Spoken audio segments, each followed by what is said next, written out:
জীবনে প্রথমবার নিজের উপার্জনে নিজের একটা ছোট্ট স্বপ্নকে পূরণ করব। কি স্বপ্ন? তো চলো আজ সেই ভিডিও তোমাদের সাথে শেয়ার করব। তবে হ্যাঁ, আমার কিন্তু একার পক্ষে নিজের এই ছোট্ট স্বপ্নটাকে পূরণ করা একদমই সম্ভব ছিল না। যদি বাবা মামাকে প্রতিটা স্টেপে সাপোর্ট না করতো তাহলে কিন্তু আমি এটা কখনোই করতে পারতাম না।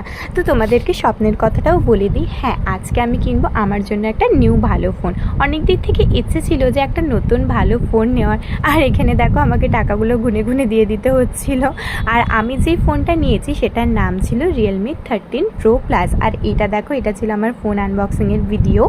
আর এই ফোনটার প্রাইস ছিল 33,000, কিন্তু যেহেতু আজই লঞ্চ হয়েছে তাই জন্য আমি এটা 3,000 টাকা ছাড়ে অর্থাৎ 30,000 টাকায় পেয়েছিলাম। আর তোমরা দেখো আমার এই ফোনটা তোমাদের কেমন লেগেছে। আর দেখো ফোনের সাথে না অনেক কিছু ছিল, যেমন 80 ওয়াটের চার্জার, আর এই চকলেটটাও দিয়েছিল, আর ছিল একটা ব্লুটুথ হেডফোন। তো ভিডিওটা এই পর্যন্তই। সবাই ভালো থাকবে। হর হর মহা